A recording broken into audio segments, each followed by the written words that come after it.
अब उनको ये बात समझ में आ गई मनु जी को कि ये साधारण मत्स्य तो नहीं हो सकता, जो क्षणों क्षण बढ़ते जा रहा है। इसीलिए आपको हमको भी खूब ध्यान देना है।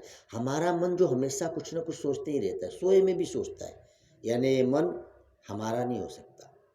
हमारी हर इंद्रियां थक जाती हैं, ये मन कमाल है, पेट भर जाता है, आंखें थक के सो जाती, लेकिन मन की जो इच्छाएं वो नहीं भरता। यानी इस मन को सत्ता देने वाला कुछ अलग, कोई विशेष है। बस इस मन को बोड़ना है। उस मत्स्य से जैसे ही प्रार्थना किया इस राजा ने कि कृपा करके बताएं कि आप कौन हैं, तो मत्स्य भगवान नारायण रूप में प्रकट हो गए। यानी मन को भी प्रार्थना करे कि बेटा तू अपना असली रूप पहचान, तो यह मन भी आपको नारायण रूप में मिलेगा, नारायण से मिला देगा। भगवान कहते हैं कि राजन, ठीक आज से 7वें दिन महाप्रलय होगा। कुछ प्रलय तो रोज होते हैं, लेकिन महाप्रलय जब होता है तो कुछ नहीं बचता। तो महाप्रलय होगा, पूरी धरती जल ही जल हो जाएगी, तुझे एक नौका मिलेगी, तो कुछ हर धरती पे जितने जीव हैं उनके बीज को संरक्षण करना और उस नाव पे बैठना, और नाव मैं मत्स्य रूप में आऊँगा, मुझसे बांध देना, मैं तुझे बचा लूँगा। ये भगवत कथा क्या कह रही है कि आप और हम यदि भगवान का नाम जपते हैं, भगवान की शरण होते हैं, तो महाप्रलय आ जाए फिर भी हम नहीं मरेंगे, हम बच जाएंगे। क्यों? क्योंकि हम अविनाशी के शरण हो गए।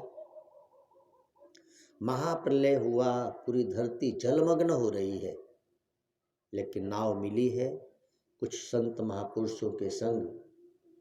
यार मनु महाराज उस नाव में बैठ गए और मत्स्य भगवान प्रगटे हैं, उनसे अपनी नाव की डोर को इन्होंने बांध दिया।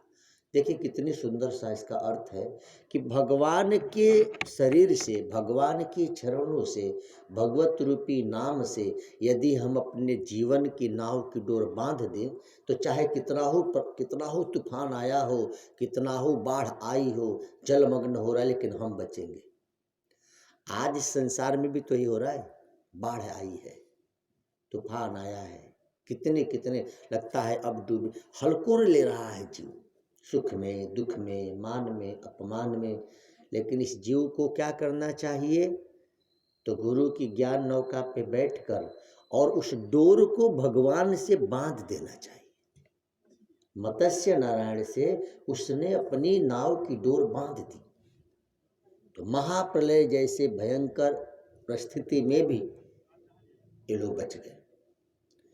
श्रीमद् भागवत की ये भगवत कथा हम सबको सिखा रही है कि यदि आपको भी इस कलयुग के दोषों से बचना है, कलयुग के कलह से बचना है, कलयुग के दुर्गुणों से बचना है, तो गुरु की ज्ञान रूपी नौका में बैठें और गुरु ने जो भगवत नाम दिया, उस नाम की डोर से अपने को प्रभु से बांध दो। बस इतना कर देंगे तो आप भी बच जाएंगे। नहीं तो कोयले के खदान में कोई उतरे और कालख न लगे, हो नहीं सकता। ये संसार भी कोयले के खदान जैसा ही है। तो एक तो दृष्टांत ये देते हैं कि भाई कोयले के खदान में कोई उतरे और कालख न लगे, ऐसा नहीं हो सकता। हम संसार में आए हैं तो माया घेर ही लेगी। लेकिन एक दूसरा दृष्टांत भी देते हैं ज्ञानीजन कहते हैं कि दुनिया में कैसे रहो, जैसे माइयाँ रोटी पकाती है। पहले की माइयाँ, अभी भी होता है, वो चिमटा पकड़ के रोटी आग में सेक के बाहर निकाल देती थी, तो हाथ नहीं जलता था। चिमटे से रोटी पकड़े, आग में डालें, ये सेका बाहर निकाला, है ना, बड़े बड़े होटलों पे करते हैं। यानी ज्ञान और वैराग्य रूपी चिमटा अपने हाथ में पकड़ लो और उससे संसार में अपनी स्वार्थ की अथवा परमार्थ की रोटी से को और बाहर निकल जाओ, तुम नहीं जलोगे, हाथ नहीं जलेगा आपका। ज्ञान और वैराग्य का चिमटा हमारे हाथ में होना चाहिए।